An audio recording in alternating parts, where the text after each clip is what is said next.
방송 토론회를 둘러싼 여야 대선 후보들의 신경전이 가열되고 있습니다. 김성환 평론가와 이 문제를 짚어보도록 하겠습니다. 어서 오십시오. 네, 안녕하세요. 예. 자, 이재명 민주당 후보의 이제 캠프에는 이낙연 전 총리가 이제 합류를 하고 정세균 전 총리가 뭐 후원회장을 맡고 이렇게 되면 이제 거의 무게감 있게 원팀이 꾸려져서 본궤도에 오른 것 같아요. 네, 그렇습니다. 예. 그동안에 그것에 대한 우려가 상당히 많이 있었잖아요. 특히 호남의 어떤 지지율이 제대로 안 나오면서 이낙연 전 대표하고 정세균 전 총리의 역할이 좀 필요하다 이런 요구가 있었는데 이제 원팀이 돼가는 모습을 보이고 있다는 거죠. 예. 호남 지지율은 수도권 지지율하고도 직접적으로 관련이 돼 있기 때문에 이재명 후보의 입장에서는 굉장히 중요하다 이렇게 보일 수 있고요. 특히 이제 그동안의 여론조사 나온 걸 보면 서울 수도권 민심은 그렇게 썩 호의적이지 않았어요. 예. 좀 안 좋았던 측면이 있기 때문에 원팀을 이루게 되면 거기에 따르는 시너지 효과가 날 수 있을 것이다 이렇게 기대를 할 수 있을 것 같고 상대적으로 또 윤석열 후보 진영하고 또 대비되는 측면이 있잖아요. 그런 면에서라도 이재명 후보가 이제 전열을 정비하고 중도층으로 확장을 꾀하고 있다. 그 신호탄이다 이렇게 생각이 됩니다. 네. 우선 호남 민심이 대충 뭐 노무현, 문재인 대통령이 당선될 때쯤에 비슷하게는 가야 되고 생각보다 수도권 쪽에서 부동산 때문인지는 몰라도 비판적인 여론이 강했기 때문에 이제 그것들을 이제 정리를 해야 되는데 굉장히 흥미로운 지점은 뭐냐면요. 민주당이 이 지금 호남 대통령을 만들지 못하더라도 예. 영남권 후보를 뽑으면서도 호남의 지지 없이는 대통령이 안 되는 이런 아주 역설적인 상황이었거든요. 그러네요. 이번 역시 마찬가지라는 거죠. 자, 오늘은 한국 지역 언론인 클럽에 이제 토론회에 참석을 했습니다. 이재명 후보는 어떤 얘기가 오고 갔는지 잠깐 한번 들어보죠. 예. 제 아들이 무슨 삼수를 해가지고 특별 전형에 공부 못하는 애가 고대를 부정 입학했다. 이거 100%다 거짓말입니다. 제 아내의 의전용으로 뭐 누구를 뽑았다. 뭐 이런 황당무계한 일이죠. 제 아내가 경기도 행사에 참여한 게 아마 거의 이 손에 꼽을 정도 숫자밖에 없는데 좀 안 된 얘기지만 본인의 과거 이력을 포함해서 또 가족들, 측근, 친인척들에 대해서 샅샅이 공적 권한 행사에 영향을 미칠 수 있는 요소에 대해서는 철저하게 검증해야죠. 네. 강하게 반박하네요. 100% 거짓말 이런 식으로 나가고 그다음에 아무튼 이렇게 자꾸 대선이 비호감으로 치러지는 게 이런 식으로 자꾸 네거티브 전략을 짜서 그런 거 아니냐 이제 이렇게 비판도 하는 거죠. 네, 그렇습니다. 그러니까 네거티브에 대응하는 선거 전략을 바꿨다. 아하. 이렇게 봐야 될 것 같아요. 예. 그 신호탄이 되는 게 지난주 일요일 김건희 씨 사과 기자회견 나오고 난 다음에 그때 민주당이 어떤 논평을 냈는지를 보면 알아요. 예. 딱 2줄 정도밖에 안 되는 논평을 내놨거든요. 그러니까 그 의혹이 완전히 해소되지 않았다. 윤석열 후보의 이게 진심이길 바란다. 요것만 딱 얘기 나눴어요. 예. 그러니까 상당히 사과에 대해서는 평가가 좋지 않았잖아요. 예. 전반적으로는. 근데 민주당이 얼마든지 공격을 펼 수 있었음에도 그렇죠. 불구하고 공격을 펼치지 않았다는 그전에는 거예요. 계속 자료를 쏟아내다가 네, 예. 그렇죠. 그러니까 네거티브에 대한 대응 전략을 바꿨다는 거예요. 그러니까 네거티브에 대해서 국민들이 굉장히 피로감을 좀 호소하고 있거든요. 어찌됐든 공격하는 사람이든 공격을 받는 사람이든 간에 양쪽 다 비호감이 돼버린 상황이 됐다는 거예요. 예. 그러니까 이재명 후보 입장에서는 어느 정도 선거판이 기울어져 있다가 이제 평평해졌다. 그러니까 조금 압도하려고 하는 분위기가 보인다. 이런 상황에서는 네거티브 전략보다는 오히려 국민들한테 대안을 제시한다거나 정책 공약을 통해서 후보의 호감도를 만들어가는 작업이 훨씬 유리하다. 예. 이렇게 판단을 한 거예요. 근데 국민의힘의 경우에는 또 이것 좀 대비되는 모습인데요. 예. 보통 선거에서는 네거티브를 할 경우에는 열세 있는 후보가 보통 한다고 생각해요. 그렇죠. 왜냐하면은 앞서가는 후보의 어떤 비호감도를 떨어뜨려서 아예 투표율을 떨어뜨리는 전략으로 네거티브를 선택하거든요. 예. 그러니까 저쪽 지지자들, 투표할 만한 사람들이 이 후보 정말 취직기 싫어라고 생각해서 나한테는 안 오지만 아예 투표를 포기하게 만들기 위한 전략으로 네거티브를 보통 쓰게 되거든요. 근데 그러니까 전체적인 분위기로 보면은 열세 있는 후보가 주로 공세를 펼친다는 거예요. 예. 근데 지난번에 이준석 대표하고 조수진 공보단장 최고위원이 갈등을 했었던 그 배경에도 네거티브를 하느냐 마느냐 가지고 이준석 대표하고 불만이 쌓여 있었다는 거잖아요. 그다음에 김종인 총괄선대위원장이 우리 네거티브 당내에서부터 하지 마라 이렇게 했는데도 불구하고 지금 윤석열 후보 선대위에서는 계속 네거티브 전략을 취하고 있거든요. 예. 앞서 이제 이재명 후보 얘기하는 것처럼 이 얘기는 뭐냐면 지금 김건희 씨와 관련돼 있는 건이 너무 크기 때문에 그걸 덮기 위해서라도 어떤 방식으로든 네거티브를 통해서 이재명 후보의 비호감도를 높여야 된다. 예. 이런 전략으로 가는 것에서 이재명 후보는 거기에 빠지면 안 되겠다. 나는 빠져나와서 아예 다른 판을 만들어야 되겠다. 이런 전략을 구사하는 판단을 하고 있다. 이렇게 봐야 될 것 예, 같아요. 알겠습니다. 윤석열 후보 쪽 얘기를 좀 해봐야겠습니다. 방송기자클럽 토론회에 참석을 했는데 한번 그 장면을 하나 들어보시죠.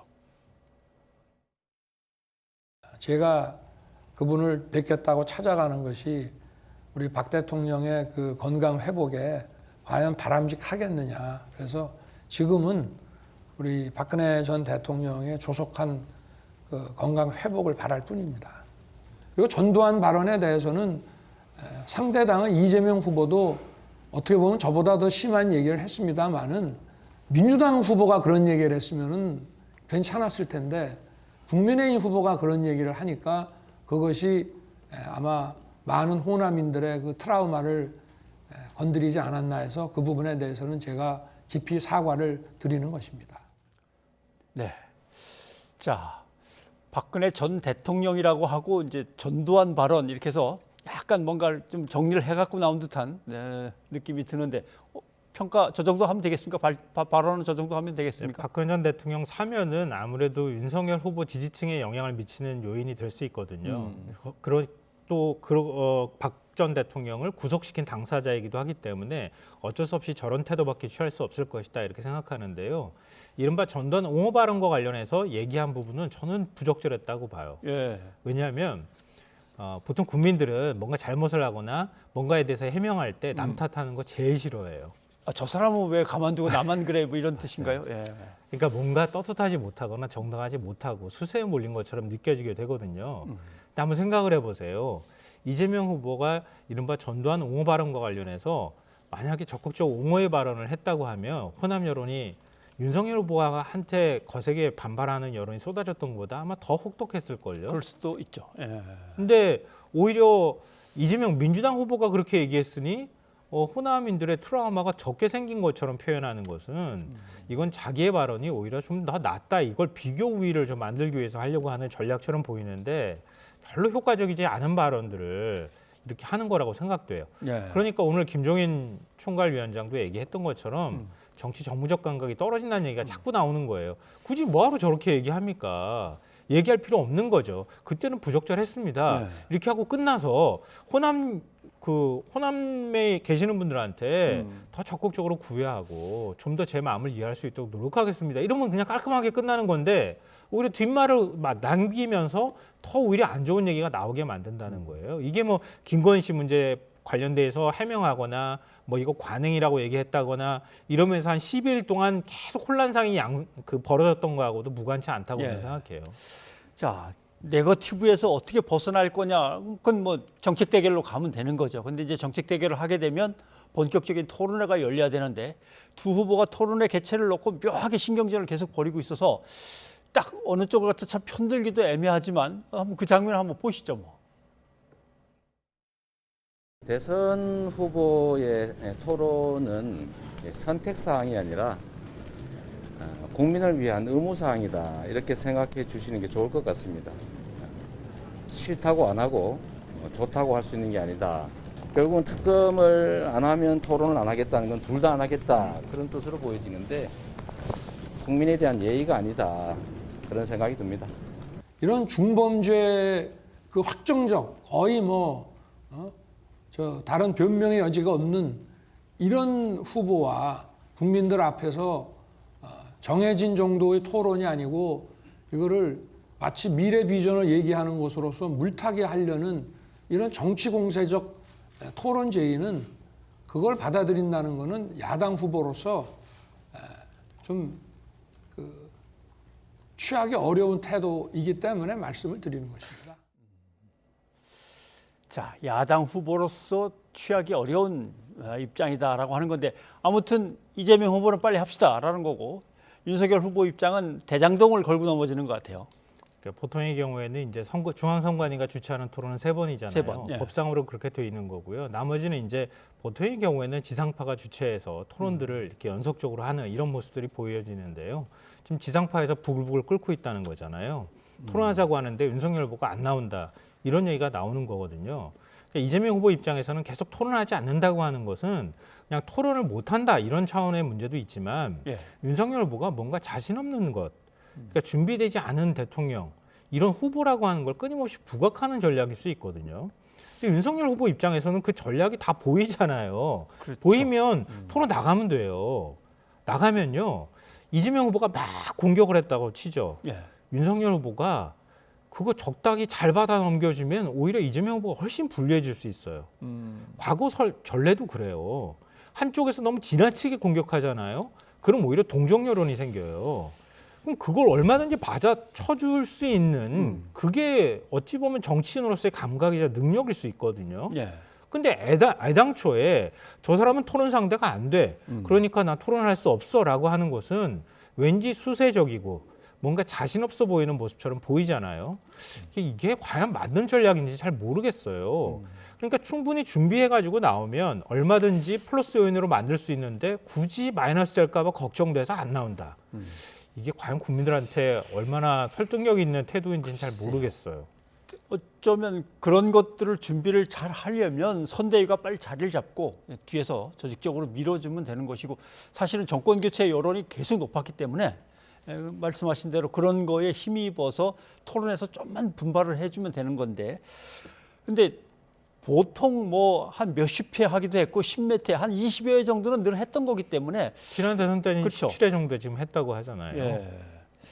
갑자기 대선 토론이 확 없어지면 그것도 국민들은 좀 난감할 것 같습니다. 왜 이렇게 안 하지? 선거가 재미가 없죠. 예, 재미가 없죠. 후보 TV 토론 보는 재미들 국민들이 있는데요. 예. 왜냐하면 후보를 직접 만나질 못하잖아요.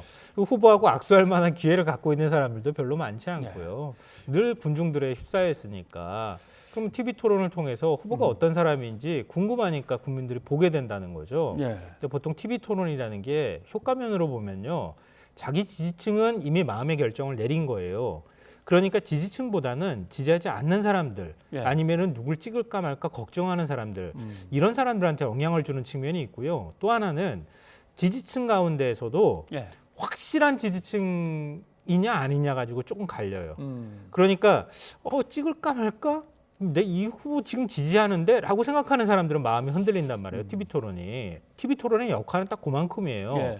근데 51대 49게임, 49대 51 게임 하고 있는 상황에서는 그 몇 퍼센트가 후보 당락을 가를 수 있잖아요. 예. TV 토론이 중요한데 그걸 자꾸 기피하는 것처럼 보인다는 거죠. 알겠습니다. 근데 두 후보가 네거티브에 아직도 빠져 있어서 제대로 나오질 못하니까 안철수 후보나 심상정 후보 같은 제3지대 후보들은 전혀 얼굴이 비춰지지 않아서 그것도 좀 아쉬운 부분이기도 합니다.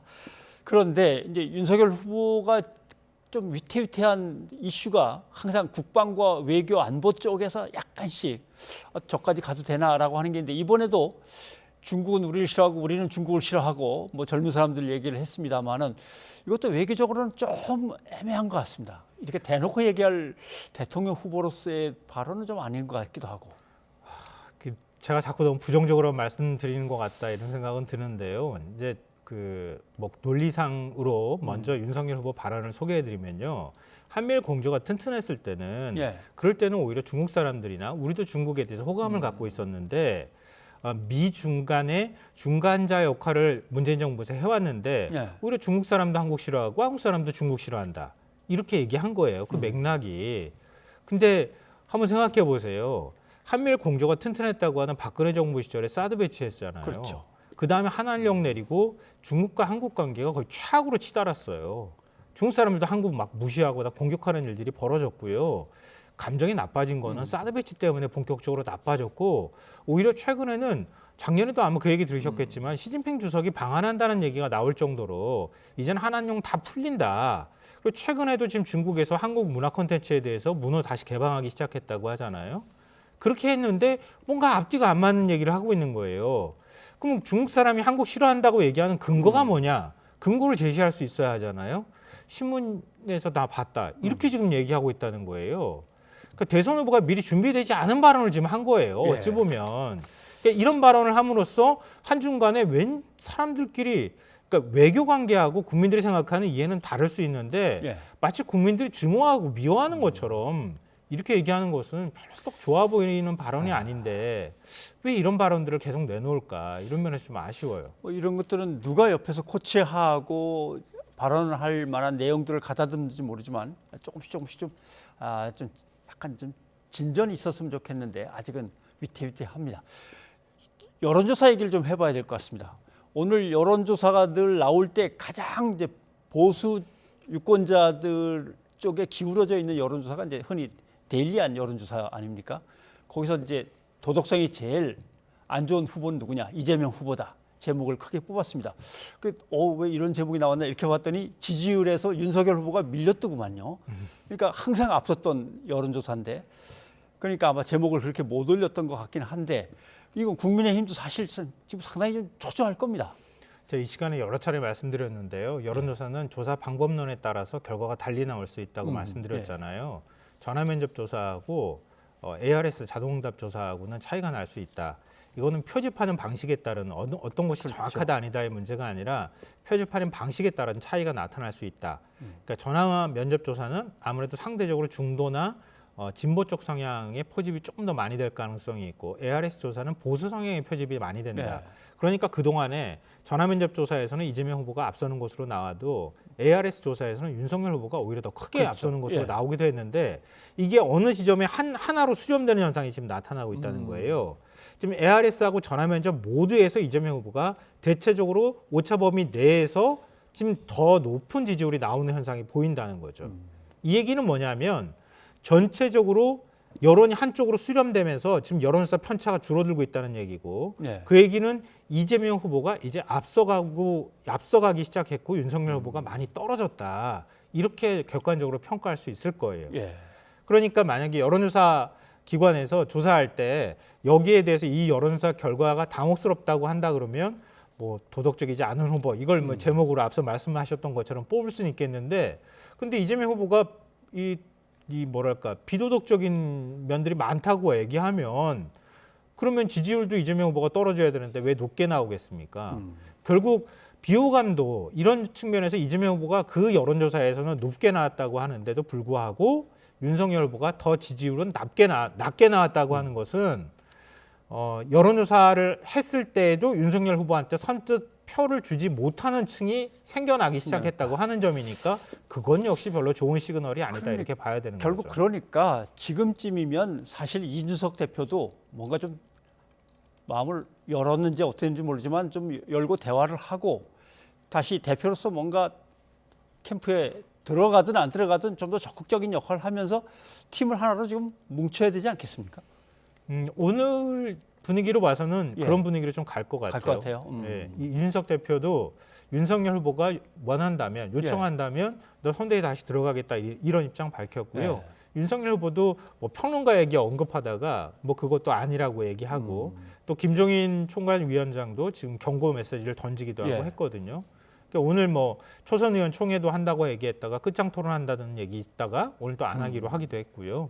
그러니까 그만큼 위기감이 커졌다고 봐야 돼요. 예. 그러니까 앞서 여론조사 제가 말씀드렸던 것처럼 이대로 가면 누가 선거 책임이다, 뭐 누가 잘못했다, 잘했다 이런 문제가 아니라 우리 같이 그냥 공멸해 버린다라고 하는 위기 의식이 생겨났다 이렇게 봐야 예. 될 것 같고요. 선대위를 지금 다시 재편하는 작업을 하고 있잖아요. 예. 김종인 위원장이 이번 주 내로 선대위 재편할 때 그때 이준석 대표 자리를 다시 줄 가능성이 그럴 수도. 있지 않을까 그런 생각이 듭니다. 알겠습니다. 뭐 당 안팎의 인사들이 점점 그런 얘기들을 갖다 하면서 뭔가 국민의힘 이제 선대위가 다시 자리를 잡을 수 있도록 사실 이거는 건강하고 튼튼한 제1야당에 대한 국민들의 기대와 바람도 같이 결부돼 있는 거여서 좀 잘 빨리 수습이 됐으면 좋겠습니다. 예, 김성환 평론가 여기까지 듣겠습니다. 고맙습니다.